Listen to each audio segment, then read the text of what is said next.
नमस्कार, मैं हूं कुमार गजेंद्र। जनपद ऑन द स्पॉट में आपका स्वागत है। हमारे एक दूसरे social media platform podcast with Kumar Gajendra में भी आपका स्वागत है, जहां आप हमें सुन सकते हैं। दिल्ली के अंदर योगी आदित्यनाथ की एंट्री हो चुकी है और अपनी एंट्री के पहले ही दिन योगी आदित्यनाथ ने अरविंद केजरीवाल एंड कंपनी के तोते उड़ा दिए। होश उड़ गए केजरीवाल के। केजरीवाल बेहोशी की हालत में है।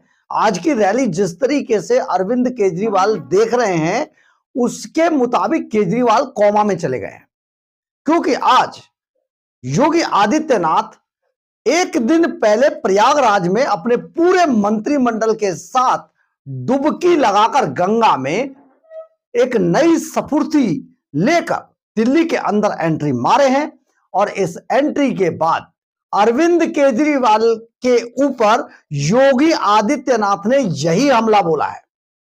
योगी आदित्यनाथ ने आज बड़े रैली के बीच में कहा है कि मैं अपनी पूरी कैबिनेट के साथ गंगा में, प्रयागराज के अंदर गंगा में डुबकी लगाकर आया हूं और मेरा चैलेंज है कि क्या अरविंद केजरीवाल अपने मंत्रिमंडल के साथ यमुना में डुबकी लगाकर दिखाएंगे।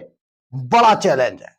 धोकर सबसे बड़ी बात यह है कि केजरीवाल को आज एक तरीके से बहुत बड़ा सेटबैक लगा है, क्योंकि जो रैली की तस्वीरें आ रहे हैं ना योगी आदित्यनाथ की, जो आ रही हैं, वो बड़ी डराने वाली है केजरीवाल को। आप एक बार आपको यह देखना चाहिए, आज जब योगी आदित्यनाथ अपनी रैली करने दिल्ली में पहुंचे तो उनकी पहली ही रैली में जो घमासान था, जो जन सैलाब उमड़ के आया, वो अपने आप में कुछ कहता है और केजरीवाल एंड कंपनी के होश उड़ाने के लिए ये काफी है। एक बार देखिए जरा जन सैलाब को, जो दिल्ली के अंदर योगी आदित्यनाथ को सुनने और देखने के लिए उमड़ा था। बहुत दिनों के बाद एक ऐसी रैली देखने को मिली जिसमें इतना बड़ा जोश देखने को मिला। लेकिन आखिर योगी आदित्यनाथ से अरविंद केजरीवाल के तोते क्यों उड़े हुए हैं, होश क्यों उड़ गए? बड़ी बात, क्योंकि दरअसल है क्या, योगी आदित्यनाथ आज के टाइम में भारत देश ही नहीं पूरी दुनिया के अंदर प्रधानमंत्री नरेंद्र मोदी के बाद सबसे बड़े फायर ब्रांड नेता हैं। और ये ऐसे फायर ब्रांड नेता हैं कि पूरी दुनिया इनका लोहा मानती है। और ना केवल लोहा मानती है, एक दिन पहले जो तस्वीरें पाकिस्तान से आई हैं, पाकिस्तान के अंदर जो मैडम मरियम है, उन्होंने तो योगी को फॉलो करना शुरू कर दिया। बॉस, योगी का जो पंजे के लिए मशहूर थे, यानी कि जो बुलडोजर है, वो पाकिस्तान में मैडम मरियम अपने इलाके में चलवा रही है। ये बड़ी बात है। पाकिस्तान के लोग इससे जोड़कर खबरें दे रहे हैं। वहां के मीडिया में सबसे ज्यादा चर्चा है कि योगी का उत्तर प्रदेश से जो बुलडोजर है वो पाकिस्तान के अंदर आ गए।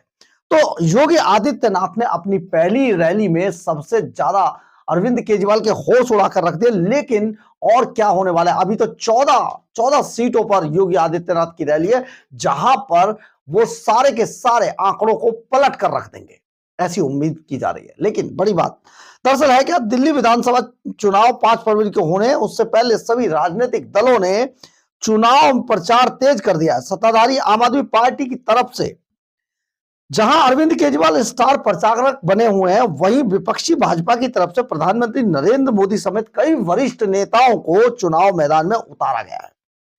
अब उत्तर प्रदेश के मुख्यमंत्री योगी आदित्यनाथ की भी एंट्री हो गई है। आज उन्होंने गुरुवार को पहले किराड़ी, फिर करोलबाग और फिर जनकपुरी में कई जनसभाओं को संबोधित किया और इन जनसभाओं में अरविंद केजरीवाल को घेरा।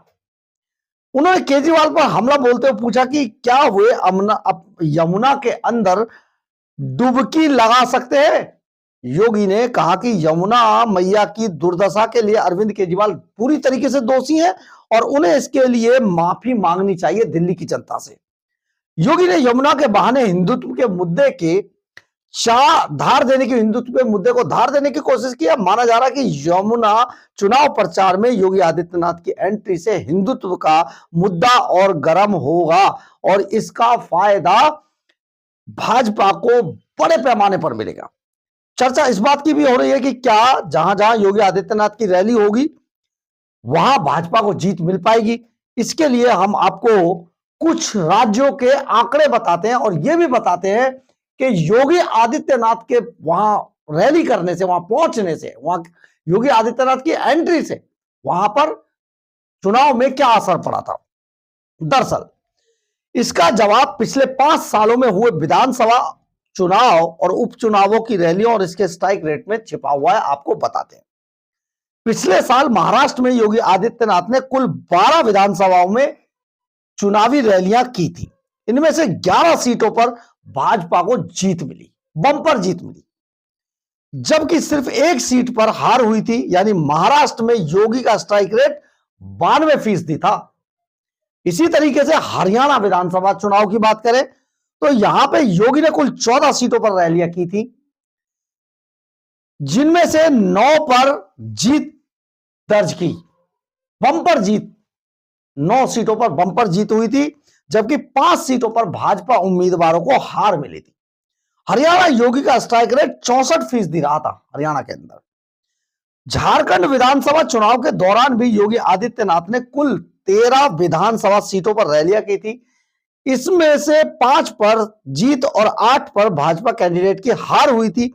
आदिवासी बहुल्य इस राज्य में योगी का स्ट्राइक रेट 38% रहा था। दरअसल यहां पर हमने आपको बार बार बताया कि जो हेमंत सोरेन है, उन्होंने बांग्लादेशी और रोहिंग्या को जिस तरीके से यहां बसाकर पूरे झारखंड की डेमोग्राफी बदल दी है, उसके कारण यहां पर भाजपा उस ढंग से प्रदर्शन नहीं कर पाई, पूरे स्टेट के अंदर ही नहीं कर पाई। इसलिए योगी को बहुत ज्यादा दोष देने की जरूरत नहीं है। अब यहां पर इससे आगे बढ़ते हैं जम्मू कश्मीर में। जम्मू कश्मीर में तो बॉस 100% इनका स्ट्राइक रेट था। यानी कि जम्मू कश्मीर में योगी ने कुल मिलाकर 4 सीटों पर रैलियां की थी। सभी 4 सीटों पर भाजपा उम्मीदवार को बम्पर जीत मिली थी। यानी यहां स्ट्राइक रेट 100% रहा, 100% रहा। बात उत्तर प्रदेश विधानसभा उपचुनाव की करें तो वहां पर कुल 9 सीटों पर पिछले साल में चुनाव हुए थे, उपचुनाव हुए। इनमें से 7 सीटों पर भाजपा की जीत हुई, जबकि 2 सीटों पर हार हुई। यानी अपने ही राज्य में योगी का स्ट्राइक रेट 78% रहा था। दिल्ली में योगी आदित्यनाथ की कुल 4 दिनों में 14 विधानसभा सीटों पर रैलियां होनी है। पार्टी सूत्रों के मुताबिक योगी की प्रस्तावित रैली में 23 जनवरी को किराड़ी, करोलबाग और जनकपुरी में होनी थी, यानी जो आज हो गई है। 28 जनवरी को मुस्तफाबाद, गोंडा, शाहदरा, पटपड़गंज में होनी है। 30 जनवरी को महारैली मेहरौली, आरके पुरम, राजेंद्र नगर, छतरपुर और 1 फरवरी को पालम, बिजवासन और द्वारका में रैलियां होनी है। यानी 14 सीटों पर रैलियां, यहां पर 14 विधानसभा में योगी आदित्यनाथ की रैली होनी है। अब ऐसे में आपको हमने दिखा दिया कि रैली का हाल क्या था, तो आप इससे समझ जाइए कि जिस तरीके से हमने आपको कल हिंदुत्व वाला मुद्दा भी बताया था, जिस तरीके से यह पूरा माहौल पलटता हुआ, यानी कि भगवा रंग से रंगता हुआ दिखाई दे रहा है दिल्ली के चुनावों में, उससे लग रहा है कि अरविंद केजरीवाल का सुपड़ा साफ होने वाला है। यानी कि हरियाणा चुनाव में जो अरविंद केजरीवाल का हाल हुआ है, जैसे कि आपने देखा होगा, इनकी जमानत जब्त हो गई। जितनी वहां 90 में से 89 सीटों पर जमानत जब्त हुई। नोटा से भी कम वोट मिले अरविंद केजरीवाल को। दिल्ली के अंदर इस बार उसी तर्ज पर चुनाव पलट चुका है। और हम आपको यह भी बार बार बता रहे हैं कि उन 2013 का जो रिजल्ट था वो एकदम उलट गया है। यानी कि अरविंद केजरीवाल 1-2 सीटों पर देखने को मिलेंगे या नहीं भी मिलेंगे, कांग्रेस उसकी जगह लेती हुई दिखाई देगी आपको। और दूसरी तरफ भारतीय जनता पार्टी बहुत बड़े फायदे की तरफ बढ़ रही है। लेकिन हम आपको यहां पर यह समीकरण भी बता देते हैं कि अगर कांग्रेस जैसे जैसे खड़ी होगी, अरविंद केजरीवाल खत्म हो जाएगा। तो बड़ी बात है, आज जिस तरीके से अपनी पहली ही रैली के दौरान, रैलियों के पहले दिन, आज योगी आदित्यनाथ ने अरविंद केजरीवाल को यह चैलेंज दिया है कि मैंने प्रयागराज में अपने राज्य के अंदर अपनी कैबिनेट के साथ आज गंगा में जो डुबकी लगाई है, अरविंद केजरीवाल अगर सचमुच दिल्ली में ये मानते हैं कि जनता उनको वोट देगी, तो यमुना में अपनी कैबिनेट तो छोड़िए, अपने आप भी डुबकी लगा के दिखाते। बहुत बड़ा चैलेंज है। लेकिन सबसे बड़ी बात यह है कि योगी आदित्यनाथ की एंट्री से अरविंद केजरीवाल के होश उड़ गए हैं। अरविंद केजरीवाल ही नहीं, अरविंद केजरीवाल एंड कंपनी के होश उड़ गए। और केजरीवाल को, आपको याद है वो लाइन है गाने की, आज की रात तुझे नींद नहीं आएगी। बहरहाल, अगर आपको हमारी खबर अच्छी लगे तो आप इसे लाइक, सब्सक्राइब और शेयर जरूर करें। कमेंट्स बॉक्स में अपनी राय जरूर लिखें। इससे हमें बहुत बहुत बहुत ऊर्जा मिलती है। जय हिंद, जय भारत।